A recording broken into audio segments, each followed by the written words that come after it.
Welcome to the Anthro Art Podcast, a space of anthropological insight connected to real-life situations. Here we explore topics of social inequality and inclusion, sustainability and the social self. We aim to bring a more nuanced understanding of our world and its challenges, but also inspiration and ideas on how to solve them together. We hope you enjoy it.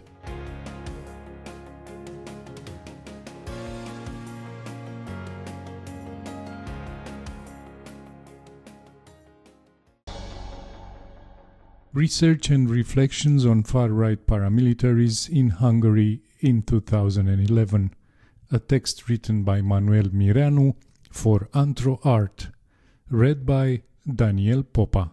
This is the story of my non-interaction with the Hungarian far-right paramilitary groups during their war against Roma people in countryside Hungary in 2011. Some context first. I began researching the Hungarian far-right in 2009. I had mainly two reasons for doing this. On the one hand, I was interested in how people come together in groups that challenge the state's monopoly on violence and perform security tasks such as defending villages, neighbourhoods, and other public spaces. On the other hand, I wanted to use my research to understand and help curb down the rise of hyper-nationalism and neo-nazism in Hungary and elsewhere. Prior to the events presented here, I had participated in several far-right rallies as well as in numerous so-called anti-fascist demonstrations. I had also gathered information on the history of the far-right in Hungary. I was keeping myself up to date with the actions and statements of some of these groups at that time, when indeed they were quite active. After 2006, Hungary witnessed a sharp and worrying rise in far-right activity, with the political party Jobbik getting in parliament and the paramilitary group Magyar Garda, the Hungarian Guard, patrolling the streets of several towns. Their practices at the time involved attacks on Jewish people and the LGBT community, hyper-nationalist and irredentist ideas regarding Greater Hungary, and occasionally some remarks on immigrants. However, the main concern of the Hungarian far-right since the turn of the decade is the so-called gypsy crime. This discourse is built around the idea that the Roma population is prone to commit petty crimes. It uses examples of various felonies committed by people of Roma ethnicity in order to create panic and moral outrage. A bit of theory. Jobbik and the paramilitary organizations that run under its umbrella were using the trope of crimes committed by Roma people to address the demands for security coming from the non-Roma population. These groups were focusing on instances where people felt fed up with the perceived rise in Roma criminality and at the same time saw the state as incapable or unwilling to do anything about it. People asked for security, and the paramilitaries were eager to provide it. This security supply came with far-right flavors. The trope of the gypsy crime was used as an umbrella term for a series of racist and ultra-nationalist ideas about Hungarian purity and honesty. The Roma people were considered parasites, inferior and unworthy to be called Hungarians. Moreover, people's demands for security were met with a readiness for extreme violence, which went hand in hand with far-right hatred and obtuseness. This ideological dimension explains why people chose to support paramilitary groups that armed themselves and went around challenging the authority of the state. In this vision, the discourse that blamed the Roma population for both petty and serious crimes in the countryside played the most important part. It was the keystone to the entire ideological edifice that brought together the security demands of the locals with the far-right group's desire to supply security and to act violently. The Hungarian countryside, especially east of Budapest, was economically precarious, lacked proper state infrastructure, such as police forces, and had also, over the years, witnessed increased ethnic tensions between non-Roma and Roma people. As such, the far-right groups could activate there more freely than in the big towns. The counter-protest of Helyes-Szolnok. I will now recount two episodes that illustrate the rise of militaristic far-right forces in Hungary in the spring of 2011. First, in the village of Helyes-Szolnok, Jobbik and the new Hungarian Guard initiated a campaign against gypsy terror after an alleged murder of a local woman by a Roma man. The campaign polarized the small village, literally turning neighbors against each other, as the Roma community found itself targeted and harassed on a daily basis by the other locals. This all peaked with a so-called commemorative march organized by the two above-mentioned groups, in which several hundred people walked through the village in a procession carrying torches and ultra-nationalist symbols and shouting anti-Roma slogans. This march was countered by a protest organized in the same village by several Roma organizations, human rights and anti-fascist groups. This was a powerful display of organized resistance to the far-right renewal in Hungary. I traveled in Helyes-Szolnok along with these groups to participate in the counter-protest. At the entrance to the village, the police was filtering the access to the two protest sites. They asked the driver of our car to which side were we going to, the Jobbik side or the other one.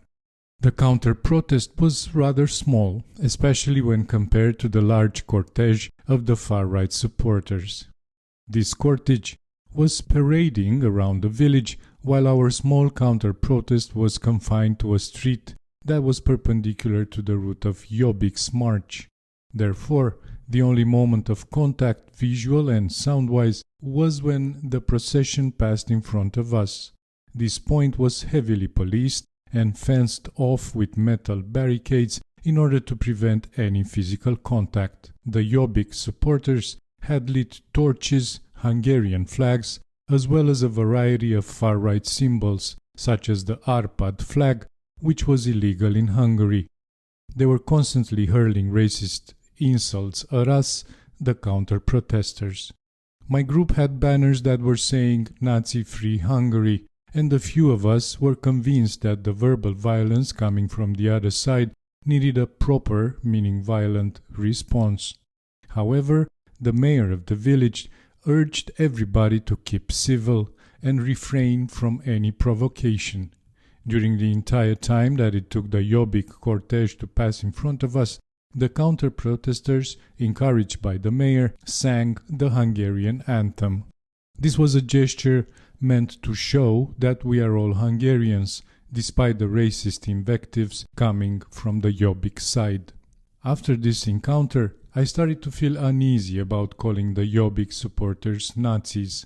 During the Hungarian anthem, some of us did shout "Nazis go home," and the reply we got was "You are the Nazis." As easy as it may have been for them to reverse the insult and throw it back at us, it was in perfect tune with their political imaginary. For Jobbik and its supporters, our counter-protest seemed to legitimize the murder, which was allegedly committed by a Roma man. Moreover, they saw their own action as a commemorative march, rather than a protest.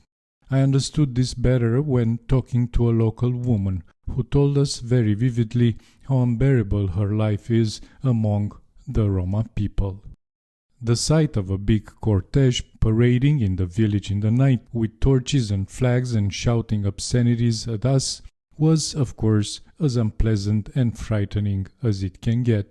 However, I felt that in that particular situation, calling these people Nazis was not the best possible counterattack. A political strategy against the far right needed a deeper understanding of this phenomenon. It also needed a richer political imagination and vocabulary, one that would articulate a coherent critique that could effectively undermine the general perception that Jobbik was doing anybody a favor. The Easter Days of Gyöngyös Poto. Now the second episode. The height of paramilitary activity directed against Roma population was reached later that month in the small village of Gyöngyös Poto, 2,500 people, 50 kilometers east of Budapest. Prior to the events I will tell, in February of that year, the far-right news channel Bodycad TV had aired an investigative video report set on raising an alarm signal about the everyday gypsy terror among the residents of Gyöngyös Poto. The video had announced a civil war between Roma and non-Roma people. It had been focused mostly on a group of elderly non-Roma women who were complaining about the behavior of some Roma teenagers. From these complaints, the report evoked an entire atmosphere of panic and terror in the village. In the beginning of the following month, the far-right organization Sepiu Virt, A Better Future, announced that it would send patrols in the village in order to help the locals defend themselves. The local non-Roma population welcomed these initiatives, and some people even joined their ranks. Soon, other far-right organizations joined in the village vigilante patrols, including the Betyar Sereg, the Outlaws Army, and the Videri defense groups. The locals formed their own gangs, acting against the same perceived threat. The paramilitaries, who were dressed in black and displaying ultra-nationalist symbols, were patrolling the Roma neighborhood of the village. The Roma people were being shouted at, insulted and harassed with stones, whips and dogs. All this was happening in the absence of any police force. Under the cautionary message that the Roma terror will create a civil war between Hungarians and Roma in Hungary, on the 6th of March 2011, Jobbik and its supporters held a rally in the village. This was meant to raise the alarm of Roma terror and at the same time to be a display of force. Filled with nationalist and racist declarations from participants, the demonstration gathered over 2,000 people. One report estimates that approximately half of these were local residents. In the words of one Jobbik official, this number made the village have once again the ideal Hungarian ethnic ratio, which had been off-balanced ever since the Roma people started living there. This event brought the situation in Gyöngyös Poto in the media and the government's attention, although no serious action had been taken at that time against the far-right organizations involved. However, on the 17th of March, Sepiu Virt and the other groups gave up patrolling in the village, claiming the success of their campaign, and left the self-organized local groups in their place. However, the situation did not stabilize in Gyöngyös Poto. The leader of the Videri group, Tamás Eszes, acquired private property in the village and with the support of the local population began organizing a training camp. This was announced in early April as a 3-day event in which participants would learn different strategies of self-defense that could be used against internal and external enemies. The organizers also declared their intention to compensate for the lack of military and physical training among Hungarian youth. The camp was organized by strict military hierarchical principles. It was to take place in the village on Eszes property on April the 22nd, the Catholic Easter weekend. The events that followed seemed to be taken from a thriller movie. Panic soon burst out in the Roma community, which had already been constantly harassed by the patrols that stayed in the village after the protest in March. The news of this camp quickly broke out, and the human rights watchdogs alarmed the authorities and sparked a national scandal. On the 9th of April, the 21st, the Red Cross consensually embarked many Roma women and children on a bus and drove them to an unknown location, allegedly for their own protection. According to some accounts, this was a planned Easter holiday. On the next morning, the village was flooded by national police forces, which arrived there for the first time since the incidents had begun few weeks earlier. The police arrested the organizers and the camp was cancelled. The commander himself, Tomasz Eszes, dressed in camouflage military uniform and boots and wearing a red beret, was detained by the police.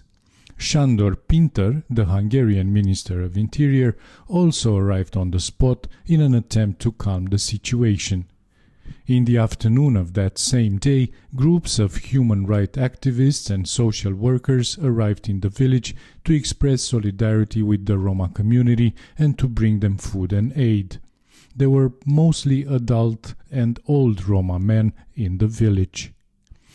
I traveled with my political affinity group to Gyöngyös-Poto in the evening of 22nd of April. When we arrived, the village was in a state of tension. There were police cars everywhere, while the authorities were checking the documents of everyone who was entering the village. We were directed to the area where the Roma people were living and where the group of human rights activists were already settled. After a short walk through the village in the night, I realized that many of the people who came for the Videri camp were still in the village. I saw many people wearing clothes with nationalist symbols. They were mostly hanging around a few houses in the Hungarian neighbourhood, and I took this as a sign that the local people were hosting and hiding them. There was little or no interaction between these people and the human rights activists. However, the atmosphere of that Easter night was extremely tensed. The village was swarming with people that came from elsewhere. Both the campers and the activists were out on the streets until late hours. I slept in the house of one of the Roma people. The man was alone in the house since his wife and 2 daughters have fled the day before with the rest of the women and children on the Red Cross bus. He was living in a squalid house, and I remember having to pass through a hole in a wall to get in his backyard. There was not much more than a bed and a carpet in the room where I and my friends slept. He told us that the situation in the village had become unbearable.